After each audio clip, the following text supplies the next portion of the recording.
Buti hindi pa natatapos ang gabi. Nakakita nga kami ng foreign na nasa 1-3 daily. Nasa kahabaan lang to ng main kalsada ng GL. Pero pagod na para videohan pa. Bukas naman ulit. Welcome! Nami din Cookie Monster.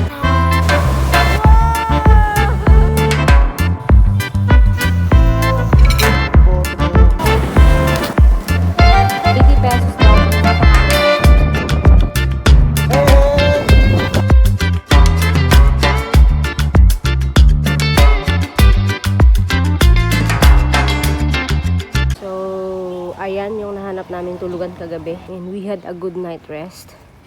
And we are booked for 3 days. And nandito si Rambo Ruiz. And ready na naman kami mag-explore sa Siargao. Sleeping sa beach was not a good idea. Siyempre, concern natin ang safety. Kasi kapag kauulan. Medyo tricky maghanap dito ng budget meal na apartment. Dito so far, okay naman. Book kami for 3 days. And so far, nakatulog naman kami na maayos. Hanap tayo ng tsinelas. Gusto niyo mag-tsinelas? Tsinelas dahil maya't maya ay umuulan dito sa isla at medyo hassle na magsapatos habang nagmumotor. At para sa almusal, we highly recommend itong Sharuku Bakery. May dalawa yata kaming nakita na pwesto nito. Meron silang masarap at pinipilahan na garlic pandesal. Akalain mo 2 pesos lang per piece ay kalamig. Ngayong second day, pupunta tayo sa Maasin, kung saan ay magkalapit lang ang sikat na Coconut Field and Maasin River. Kung saan naman ay naroon ang iconic na baluktot na puno ng nyog. The famous coconut view. Puno ng coconut trees. So, ito ang aming land tour ni Rambo Ruiz. Pagka pupunta ka dito, tapos di mo namang gagawin mo. Sa may airport, meron dong van. Cover sila ng mga land tour. Marami tayong nakakasabay. Ngayon, kung dalawa lang naman kayo, motor ka na lang. Para malaman mo yung mga spot ng land tour, magtanong ka sa mga locals na lang. Ano yung mga land tour? Madalas naman sa kanila ay willing naman mag-share ng information. Excited silang i-share ang place. Buko pa. Buko pa. Unay buko sa sulod. Sige, tikman na to. Tapos sa imong ice candy, kuya, palantaw ko. Agogo, di ba? Kuya? Happy lang yan si Inday. Piniflex niya dahil nakapag-practice siya ng kanyang kaalaman sa pagsasalita ng Cebuano or Cebuanon yata ang mas tamang tawag. Si Kuya, duha. Adlaw-adlaw ka din ni Kuya? Ito ang breakfast sa umaga. Gawa ng asawa ni Kuya. Kayo pumunta sa Siargao, masarap yung tinda niya gawa ng asawa niya. Wala naman talagang pwedeng gawin sa part na to maliban sa tumahimik at i-appreciate ang mga puno. Masarap sa mata mamasdan ng ganitong karaming coconut trees kasama ang malawak na langit sa itaas nito. Maluwag sa dibdib ang greens at blues. Tara na sa Maasin River!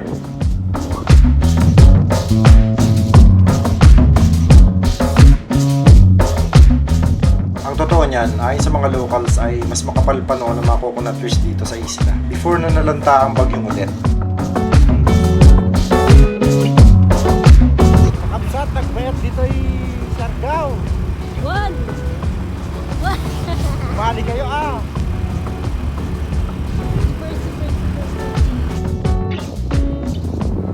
Ayan nga, tumulan na naman ulit. Maasin River. Lola! Diha pa to sa river? Oo. Ay, dili katong inaana ba? Asa? Dili diha. Thank you, Lola. Ayan yung Maasin Bridge.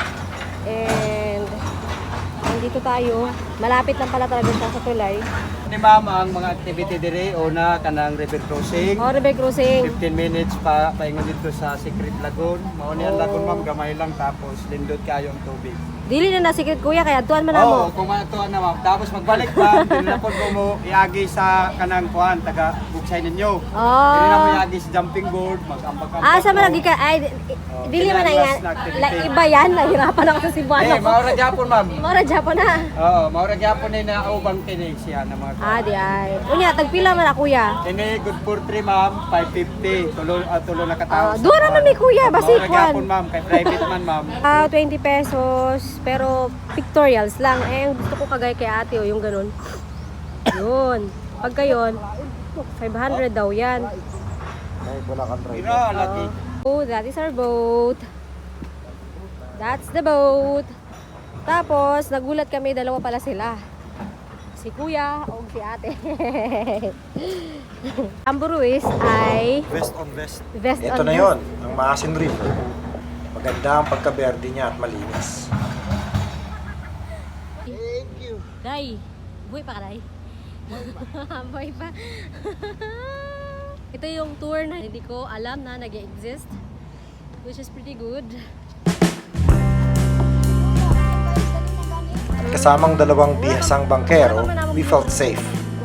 At ang pagiging palakaibigan din nila ay nakapagdulot rin ng dagdag na buhay habang tinatahak namin ang payapang river na to. Ganda dito, tahimik.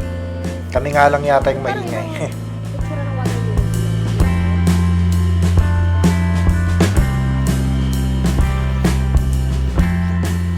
Sa dulo ng river daw na to ay may maliit lamang pero kaaya-ayang lagoon. Exciting. Welcome to the Philippines. Welcome sa bansang Pilipinas. Ang saya ko dito kasi nakapractice ako ng Cebuano. Kaya may feel na feel ko eh, kumikembot pa. Ito yung yung Maasin River boat tour. Si Ate ang nag-video. Para sa halagang 500 at kalahati. Tama ba? 550. Ugto nga. Charan ko kay ma'am. Hindi 500 and a half. Yan, smile lang ha. Naka-video at saka picture. Okay. Ganda dito.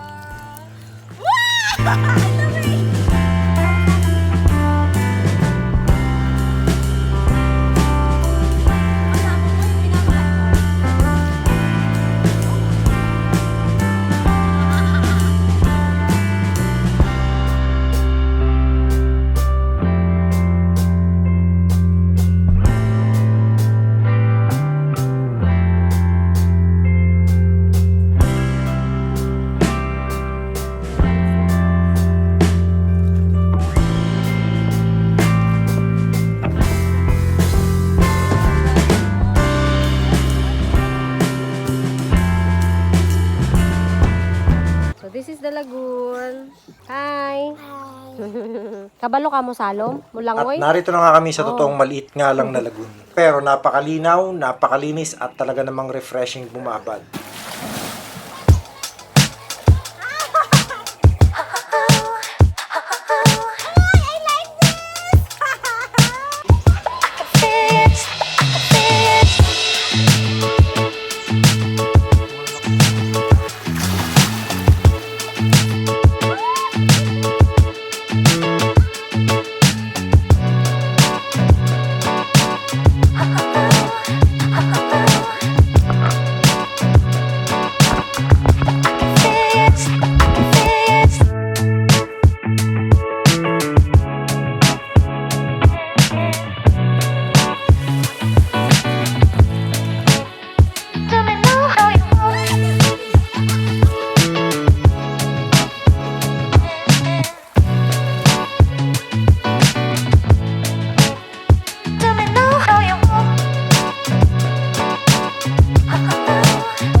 That was refreshing.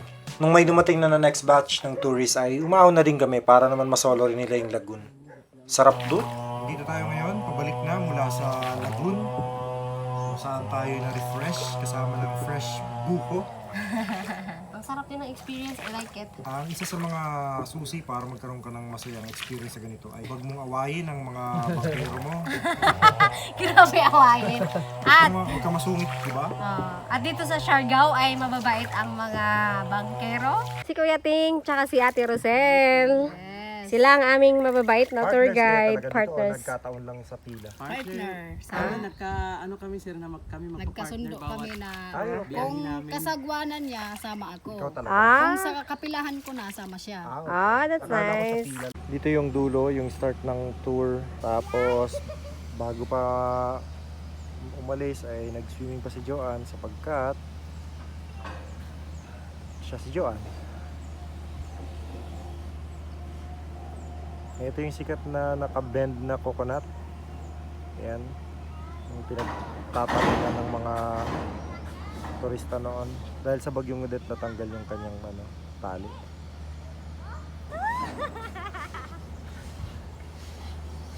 Yung mga local na bata gusto nang tumalon.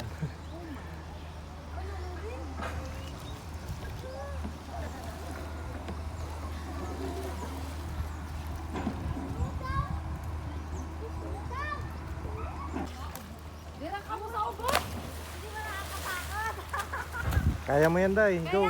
Subukan ni Joan tumalon sa mababa.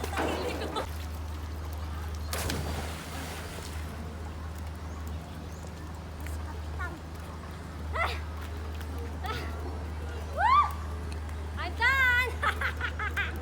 Woo! Tumalon ako sa Siargao! At tumandar na kami ulit papunta sa Magpungko. Sa Tagalog ay umupo. Dahil doon daw ay may animoy swimming pool na rock formation sa Baypay. At pwedeng umupo-upo to enjoy it. Hence, Magpungko.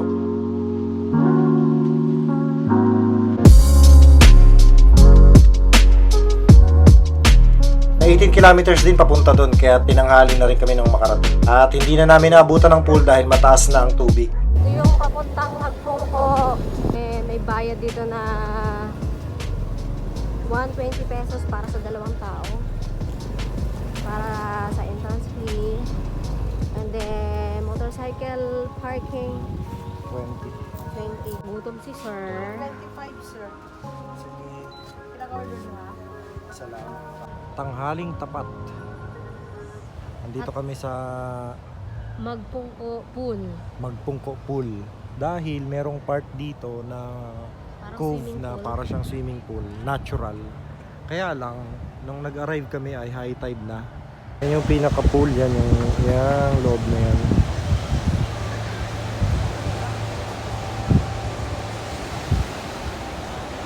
Ito yung beach niya, mga tao na nagsasaya. Maganda kasi malayo yung mga kainan sa dagat. Tapos merong bugnay. Parang si bugnay oh. Matet. Ah, si bugnay, oh. Pagkakapigaka niya parang si bugnay. Ba't ka nakamask? Naatake na naman ako ng aking allergy sa hangin, kaya mask muna tayo. Best enjoyed mo siya kung walang waves, tapos ano lang, yung makikita mo siya lang, ganon. Pero I mean, okay pa rin naman doon. Nagbayad kami ng 120 na entrance fee. At hindi na nakatiis ang sirena. Alas 12 ng katanghalian.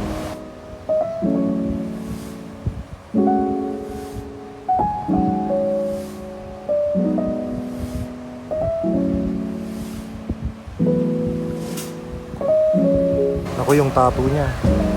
Bawal mabasa.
Nasira yata yung cellphone dito. Kaya hindi na natin marinig yung sinasabi ni Joanne. Pero pagka binasa mo naman, parang sinasabi niya na ang swerte-swerte ko. Asawa ko si Rambo Ruiz. Mahal na mahal ko siya. Mahal na mahal niya ako. Dito kami sa Siargao. Tapos ang ganda-ganda ko pag bagong ligo. Pero mas maganda ako pag hindi ako naliligo. Parang ganon.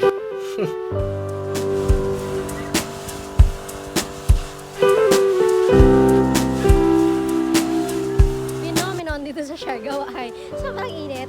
Tapos biglang, tapat, tanginit-init, biglang ngayon, umuulan. biglang uulan. Pero yung ulan na yan, mga 5 minutes lang yan, or 2 minutes. Sana.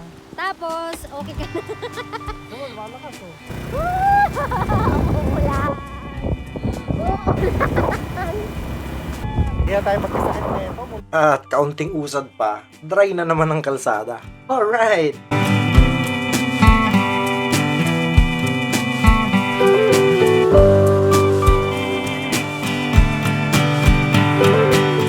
Nakarating kami dito sa Pacifico. Napaka-blue ng tubig. Isa rin daw ito sa pinakamagandang surf spot dito sa isla. At sa kapayapaan na meron sa spot na to, inalaw ako ng kalungkutan. Rumagasa sa isipan ko ang namayapa akong ama, si Miguel at si Matet, si Baby Sab, ang idea ng baka lilisanin na namin ng Narvacan anytime soon. At marami pang iba. After ng kalungkutan na moment ay nagtapos kami na may clear na vision ng hinaharap. Puno ng pag-asa at excitement sa buhay. Bumiyahin na din kami pauwi sa apartment nung medyo madilim na. Bukas naman ulit.